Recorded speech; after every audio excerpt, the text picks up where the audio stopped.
ನಮ್ಮ ತಂದೆಯನ್ನ ಕೊಂದವರು ಹಾಳಾಗಿ ಹೋಗ್ಲಿ ಅಂತೇಳಿ ಶಾಪವನ್ನು ಹಾಕಿದ್ದಾರೆ ಗಂಗೂಬಾಯಿ. ಅವರಿಗೆ ತಕ್ಕ ಶಿಕ್ಷೆ ಆಗಲೇಬೇಕು ಅಂತೇಳಿ ಪೊಲೀಸರಿಗೆ ಮನವಿ ಮಾಡಿಕೊಂಡಿದ್ದಾರೆ. ಪಬ್ಲಿಕ್ ಟಿವಿಗೆ ಬಾಗಪ್ಪ ಹಿರಿಯ ಮಗಳು ಗಂಗೂಬಾಯಿ ಕೊಟ್ಟಂತಹ ಹೇಳಿಕೆ ಇದು. ನಮ್ಮ ತಂದೆ ಇಲ್ಲದೆ ನಾವು ಹೇಗೆ ಜೀವಿಸೋದು ಅಂತೇಳಿ ಪ್ರಶ್ನೆ ಮಾಡಿದ್ದಾರೆ. ನಮ್ಮ ತಂದೆಯ ಹತ್ಯೆಯನ್ನ ಮಾಡಿದವರನ್ನ ಕೂಡಲೇ ಬಂಧಿಸಬೇಕು, ಕಣ್ಣೀರು ಹಾಕುತ್ತಾ ಗಂಗೂಬಾಯಿ ಆಗ್ರಹಿಸಿದ್ದಾರೆ.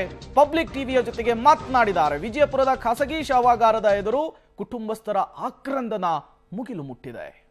ಇದೀಗ ಬಾಗಪ್ಪ ಹರಿಜನ್ ಏನು ಹತ್ಯೆ ಆಗಿದೆ, ಹತ್ಯೆ ಆದ ನಂತರ ಈಗ ಅಂದರೆ ಶವಾಗಾರದಲ್ಲಿದ್ದೀವಿ. ಶವಾಗಾರ ಹೊರಗಡೆ ನೋಡ್ತಿರ್ಬೋದು, ಅವ್ರ ಕುಟುಂಬಸ್ಥರೆಲ್ಲರೂ ಆಕ್ರಂದನ ಈಗ ಮುಗಿಲು ಮುಟ್ಟಿದೆ ಅಂತ ಹೇಳಿ ನೀವು ನೋಡ್ತಿರ್ಬೋದು. ಈಗ ಏನು ಬಾಗಪ್ಪ ಇದ್ರು, ಬಾಗಪ್ಪ ಅವರ ದೊಡ್ಡ ಮಗಳು ಇವರು ಈ ರೀತಿ ಏನಂತಂದರೆ ಬಾಗಪ್ಪ ಏನೋ ಒಂದು ಹತ್ಯೆ ಆಯಿತು ನಿನ್ನೆ ರಾತ್ರಿ. ತಡರಾತ್ರಿಯಿಂದ ಏನು ಅಂತಂದರೆ ಶವಾಗಾರಕ್ಕೆ ಒಂದು ಖಾಸಗಿ ಆಸ್ಪತ್ರೆ ಶವಾಗಾರಕ್ಕೆ ಕರ್ಕೊಂಡು ಬಂದು ಈಗ ಪೋಸ್ಟ್ ಮಾರ್ಟಮ್ ಕೂಡ ಸಿದ್ಧತೆ ನಡೆದ, ಜೊತೆಗೆ ಪೋಸ್ಟ್ ಮಾರ್ಟಮ್ ಕೂಡ ನಡೀತಾ ಇದೆ.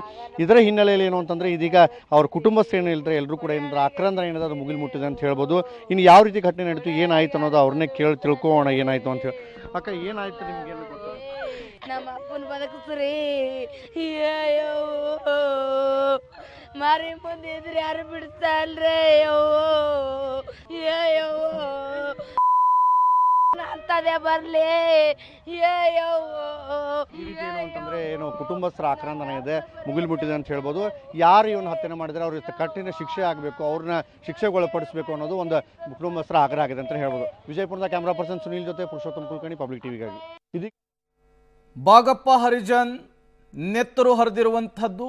ಈ ಮೂಲಕ ಭೀಮಾ ತೀರದಲ್ಲಿ ಅಲ್ಲಿರುವಂತಹ ಸ್ಥಳೀಯರಿಗೂ ಕೂಡ ಒಂದು ರೀತಿಯ ಆತಂಕ ಮನೆ ಮಾಡಿದೆ. 1993ರಿಂದಲೂ ಕೂಡ ರಕ್ತ ಚರಿತ್ರೆಯಲ್ಲಿ ಈ ಭೀಮಾ ತೀರದಲ್ಲಿ ಹೆಸರುವಾಸಿಯಾದವನು ಬಾಗಪ್ಪ ಹರಿಜನ್. ಆತನ ಹತ್ಯೆ ನಿನ್ನೆ ತಡರಾತ್ರಿ ಆಗಿದೆ.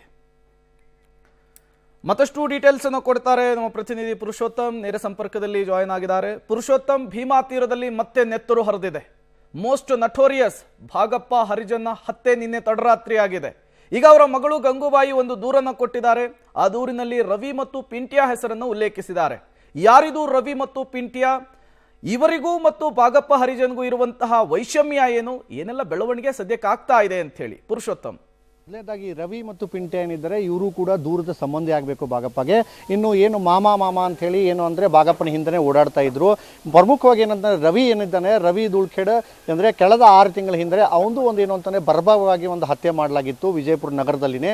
ಅದಾದ ನಂತರ ಏನಂತಂದರೆ ಪಿಂಟು ಏನಿದ್ದಾನೆ ಅವನು ಒಂದು ರೊಚ್ಚಿಗೆದಿದ್ದ, ಅಂದರೆ ಏನು ಬಾಗಪ್ಪನೇ ಒಂದು ಹತ್ಯೆನ ಮಾಡಿಸಿದ್ದಾನೆ ಅಂತ ಹಿನ್ನೆಲೆಯಲ್ಲಿ ಒಂದು ಆರೋಪ ಮಾಡಿದ್ದ. ಆ ಹಿನ್ನೆಲೆಯಲ್ಲಿ ಏನು ಅಂತಂದರೆ ಇದೀಗ ಪಿಂಟೆನೇ ಈ ಒಂದು ಕೃತ್ಯವನ್ನು ಎಸಗಿದ್ದಾನೆ, ಈ ಹತ್ಯೆ ನಡೆದು ಇದ್ರ ಹಿಂದೆ ಪಿಂಟೆ ಇದ್ದಾನೆ ಅನ್ನೋ ಒಂದು ಶಂಕೆಯನ್ನು ವ್ಯಕ್ತಪಡಿಸಿ ಇದೀಗ ಏನು ಅಂತಂದ್ರೆ ಬಾಗಪ್ಪ ಹರಿಜನ್ ಅವರ ಮಗಳು ಗಂಗೂಬಾಯಿ ಈಗ ದೂರನ್ನು ದಾಖಲು ಮಾಡಿದ್ದಾರೆ ಗಾಂಧಿ ಚೌಕ್ ಪೊಲೀಸ್ ಠಾಣೆಯಲ್ಲಿ. ಈ ನಿಟ್ಟಿನಲ್ಲಿ ಏನು ಅಂತಂದ್ರೆ ಪೊಲೀಸರು ಕೂಡ ಎಚ್ಚೆತ್ತುಕೊಂಡಿದ್ದಾರೆ. ಏನು ಸೆರೆ ಯಾರು ಈಗ ಕೊಲೆಗಡಕಿದ್ದಾರೆ, ದುಷ್ಕರ್ಮಿಗಳಿದೆ, ಎಲ್ಲರೂ ಕೂಡ ಸೆರೆ ಹಿಡಲಿಕ್ಕೆ ಜಾಲವನ್ನು ಕೂಡ ಬೀಸಿದ್ದಾರೆ.